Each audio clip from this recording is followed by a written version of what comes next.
Hello folks, welcome back to the Panzer. Sorry I've been away from it for a while. I haven't really.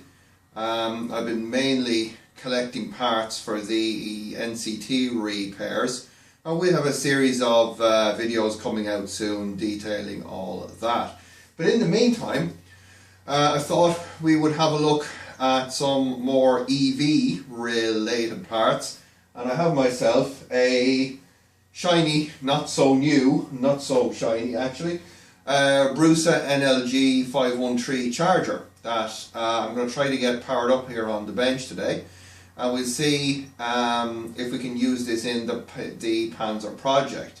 Now, most of you will know that I don't usually use these kind of products in my builds, primarily due to the cost.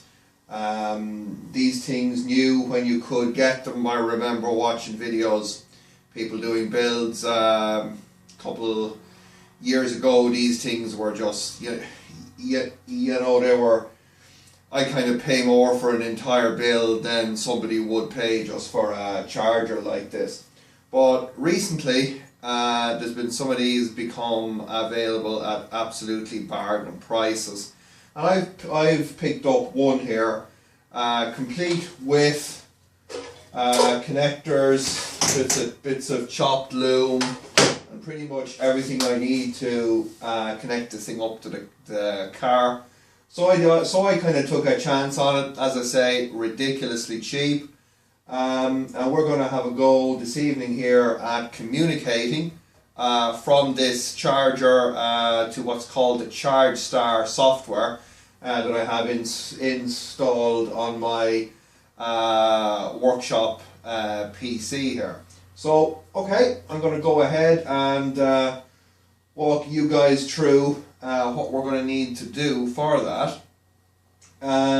The reason I'm looking at the Brusa, apart from the cost, is the fact that when I put the rest of the cells into the Panzer, we're going to be at a voltage that I won't be able to use my kind of capacitive charger system straight off the main supply.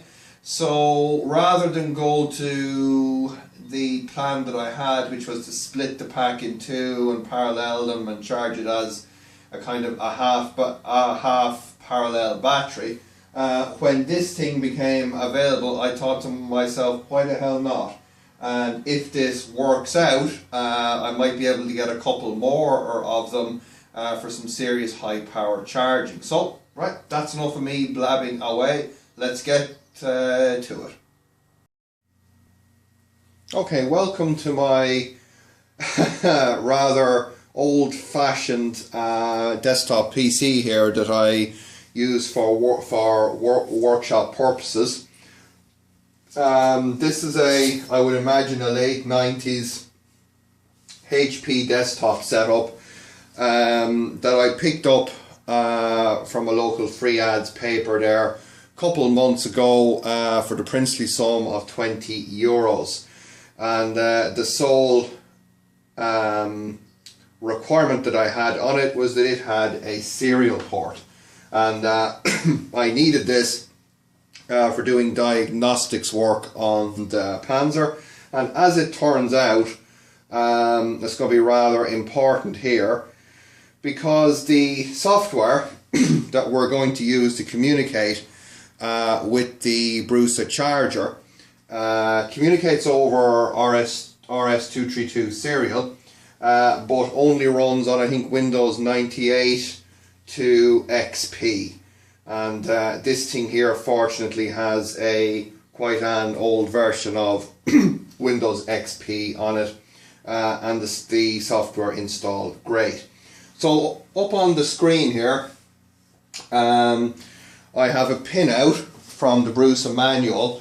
All of these files, by the way, manuals and software, are available for free download on the Brusa website, and I'll put a link in the description to that. But this here is where basically all of the control signals go in and out of the charger. And it uses one of these 23 pin amp seal connectors that I quite like. And I was fortunate that I actually got the plug and a little bit of the wiring harness that was just chopped off.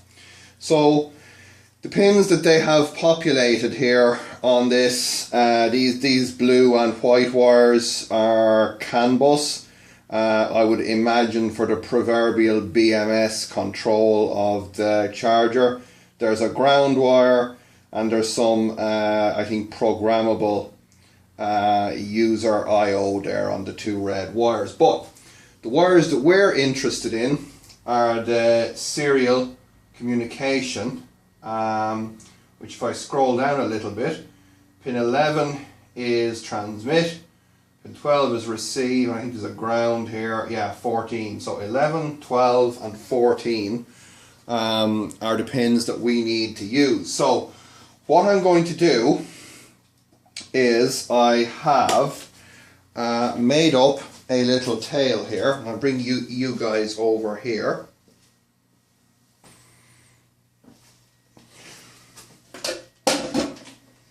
So I've made up a little tail here with a 9-pin female D connector with three wires connected. Red wire on pin 2, purple wire on pin 3, and a black wire on pin 5. That's your typical connection for an RS232 serial, transmit, receive and ground. And I've got myself some spare amp seal pins, and I borrowed the amp seal crimping tool from work today. So I'm going to crimp some amp seal pins onto the bare ends of these wires, and then hopefully we'll be able to release the plug, push these guys in, and we'll be able to get our serial link hooked up. This is a 23 pin amp seal plug, by the way. Alright, so this is the amp seal crimping tool. Horrendously expensive thing, but it does make a really neat job on the amp seal pins. So as I say, borrowed the one from work just to speed things up. I have done these just using pliers. You have to be really careful with them, but if you're just doing one plug or it's a few pins like this, you know, you can do it. The pins are very cheap, so if you make a mess of one, just cut it off and have another go. But as I say, I had the opportunity to borrow the real deal, so I'm going to try and do one of these professionally for you guys, which is not really my style at all. So there's two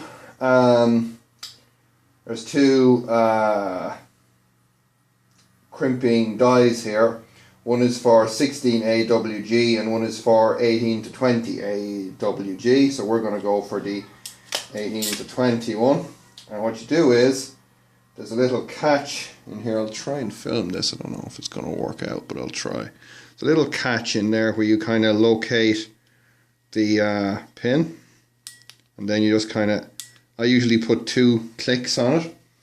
And then we're going to take our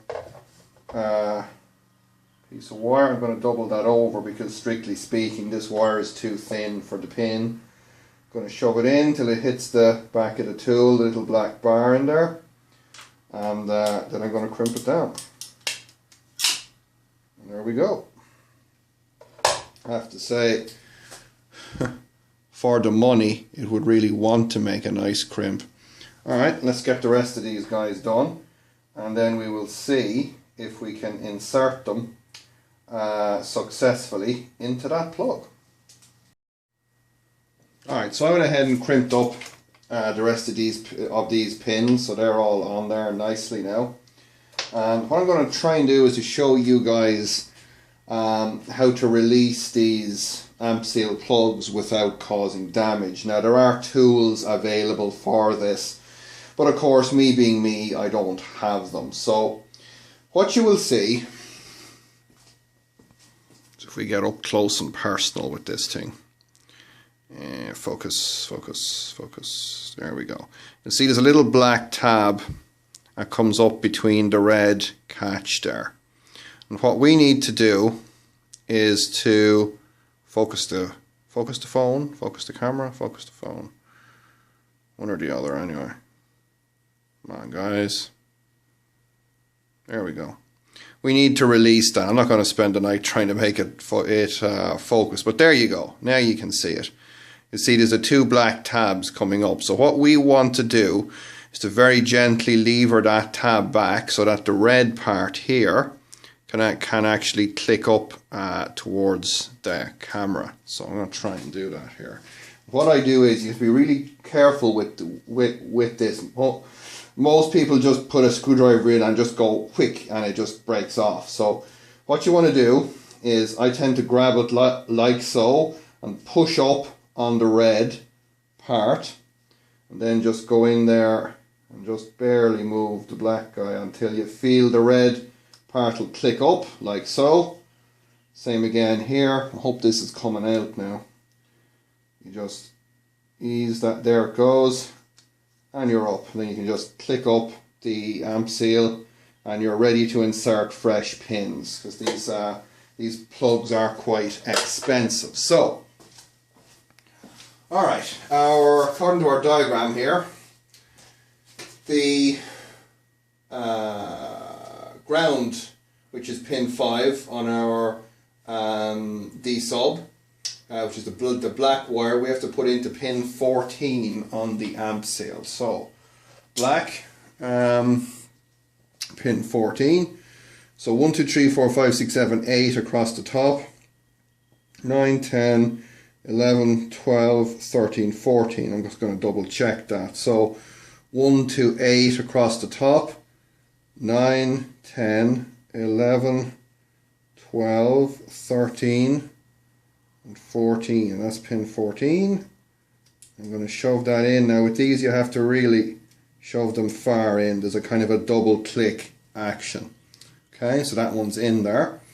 Now, so D sub pin 2 is transmit, and that wants to go to pin 11. So we're going to take our red wire to pin 11. So pin 8, 9, 10, 11. Let's check again. Pin 8, 9, 10, and 11. Okay, come on. You have to kind of break it through the seal at the back, hence the term amp seal. So that one's in. And finally then, pin 3 on our D sub, which is our purple wire, which is the receive, we got to put into pin 12. So 8, 9, 10, 11 and 12 is right beside this one. Kind of makes sense. That's in. Okay, amp seal is now in. We've got our new pins in. So let's go ahead now. What you want to do then is basically just click down on that. And if we have a look in here, you really won't be able to see this on camera. But you can see that the new pins that we've put in, along with the ones that are already there, are flush up against the red plastic surface here. That means that they've gone home properly and that they're all set to go. Alrighty, so now that we have our communication cable sorted out, the next thing we need to do, just for getting basic communication sorted out with the charger, is we need to get some mains power into it. And that mains power goes in on this bottom multi-way connector here. Now, as I said, I was fortunate that I got quite a lot of the loom wire here from the vehicle that this charger was originally installed in. And this, I'm pretty sure, is the mains lead. It basically goes into this socket here. There's some kind of a ferrite bead set up in there. And this guy should fit in like that.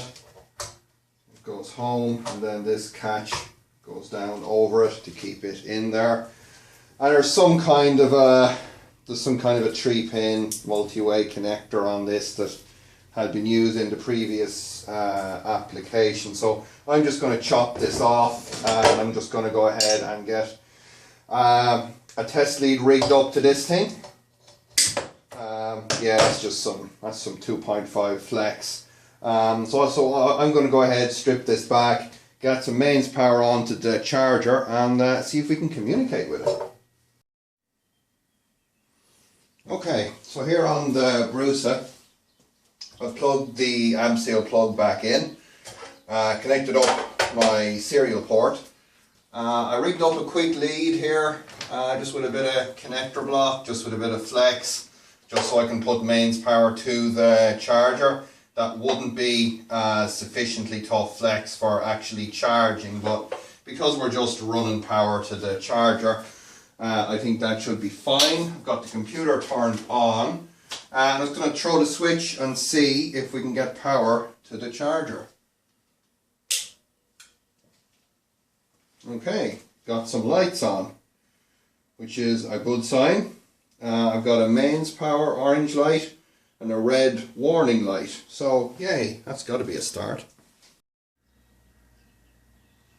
Alrighty, so we're back at the computer. We've got our Brusa hooked up and powered on, and it's actually the next day, because when I tried this the other night, I absolutely could not get the Brusa ChargeStar program to connect. So I'm going to show you guys a few tricks that'll hopefully make that happen.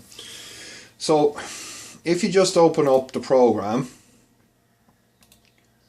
and you just hit connection and connect to NLG, it'll pretty much crap out, tell you that it can't connect. And you can keep doing this. I tried everything. I tried powering on and off the charger, connecting, disconnecting the serial port, the whole lot. Nothing did anything. I then looked up a little bit, did a bit of research, and you can connect to the NLG charger with a terminal program, and I did that, and I was able to get basic just monitor data from the charger with the terminal program, and that proved that the serial connection was working. So once I had that established that the hardware was okay, what I decided to do was I went into my settings and went into device manager here and went into the COM port. Now the COM port, some port settings, and normally these are set for 9600 baud, so I'll just put this back. This would normally be 9600 baud, and you would see that as being none. Now the problem is the NLG 513 that I have here needs to see 19200 baud, 8 data bits, no parity, 1 stop bit, and X on, X off flow control. So then went ahead and just basically hit that and close that window down, close those windows down, and go back to Brusa and connect, and connected. Yay. Now since then what I've discovered is that if I actually close down the program and I just restart it again like this, and I go connect, it won't connect. Then I need to close the program in true Windows fashion, restart the program, connection, connect, and it connects, no problem at all. So what we then want to do is we want to have a look and see how this charger was actually configured in the previous application. So we're going to go profile, receive from NLG. Or actually, I think I just maximize that window. Can I? Oh, I love this. Okay, so profile, receive from NLG, and it'll basically get data out of the charger. And what we can see here is some general settings. Nominal battery voltage was 280 volts. Temperature coefficient of the gassing voltage, I think that's just nonsense, that's for lead acid. Reference temperature for voltages 30 degrees, no temperature sensor selected. Temperature reduction mode derating, I don't think any of this does anything because they're all greyed out. And so if you look up here, operation mode, NLG operation mode was CAN, as I suspected. So the charger would have basically been a slave to the BMS, which is where most of these problems spring for, but we'll go into a greater description of some of these components in another video. But anyway, meantime, so there's some parameters here. It says switch off immediately if battery temperature is above 60 degrees, voltage above 500 volts, amount of charge above 145 amp hours, and charging time longer than 72 hours. So there's just some basic parameters there that would have been set up for the original application. So I think what we want to do is we go new here. To save the current profile, no.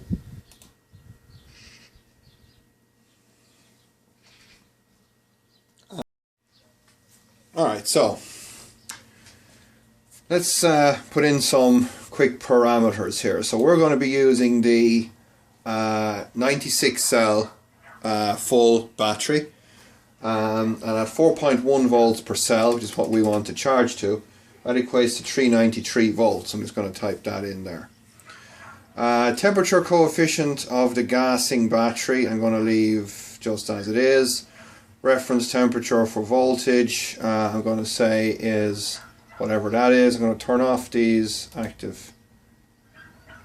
The nominal voltage of the battery has been changed. I'd like to adapt all voltage profiles. Adapt all values. Okay. So I'm going to turn this off. I'll turn off these temperature sensors. Maximum mains current 16 amps. That's fine. This stuff I don't think does anything at the minute. NLG operation mode, I'm going to put in auto because this is an important parameter in that we want the charger to look after itself rather than relying on commands from the CAN bus. Switch off immediately. Battery temperature above 60 degrees. I have no temperature sensors hooked up at the minute, but we can worry about that later. If the voltage is more than 491 volts, well, I'm going to change that. The voltage is more than, I would say, 400 and, maybe 405 volts. These are just parameters I can put in. I can change all these. This is just to prove that we can actually upload stuff to the charger. Amount of amp hours above what were nominally 62, so I don't know, 65 amp hours maybe just for now. And charger time longer than, we can figure this out later, maybe, I don't know, 15 hours. So this is charging profile stuff. This doesn't do anything here for us. I don't think this does anything. So okay, so we got this stuff programmed in. We can go profile, send to NLG. Data are transmitted. Wow. Okay, I guess it's done. And that's where it is, guys. So, little bit of a problem getting this ChargeStar software to communicate. But we got there. And if we go now, profile received from NLG. Save current profile, no. That's it. That's what we got. So, yeah. Some stuff down here, I'm not sure if it's kind of relevant. It says maximum charging current, maybe. Maximum charging voltage. Do these need to be set up? I guess they probably do. I'm going to have to read the manual a little bit.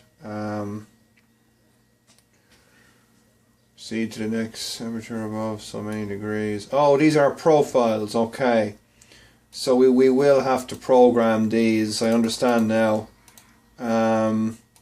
These are the sections of the, so we can decide how we want to change our profile. So for example, when we would hit 393 volts here, we would want to start tapering off the charge current. So we would say proceed to the next section if charging voltage above V, and we put that in here. So yeah, it looks like there's a fair bit to do on this still. We have to work out these charging profiles, but I'm just going to wrap this video up for now, and we'll be back with more on the Brusa charger. I'm back with some more Panzer action soon. So that's great, folks. Thanks a lot for tuning in. I hope this has been some help if people were looking at what to do with how to get talking to one of these Brusa chargers. I have to say, for something that's supposed to be premium money, having this particular software package here, being limited to what is now very much obsolete computer hardware, is a bit of a pain, but I'm sure there's a little bit of planned obsolescence in there as well. But good news is very simple to get around some of the bugs there, and you can buy yourself a cheap PC just to get talking to it. Okay, so I'm going to wrap this up. Thanks a lot for watching. Thanks for tuning in. I'll put a link in the description to the Brusa website where you can get this software, and also the manuals here. These are just some Brusa manuals. There's a CAN bus spec and some manuals and data sheets and stuff there. So okay, folks, thanks for tuning in, thanks for watching. We'll catch you all next time.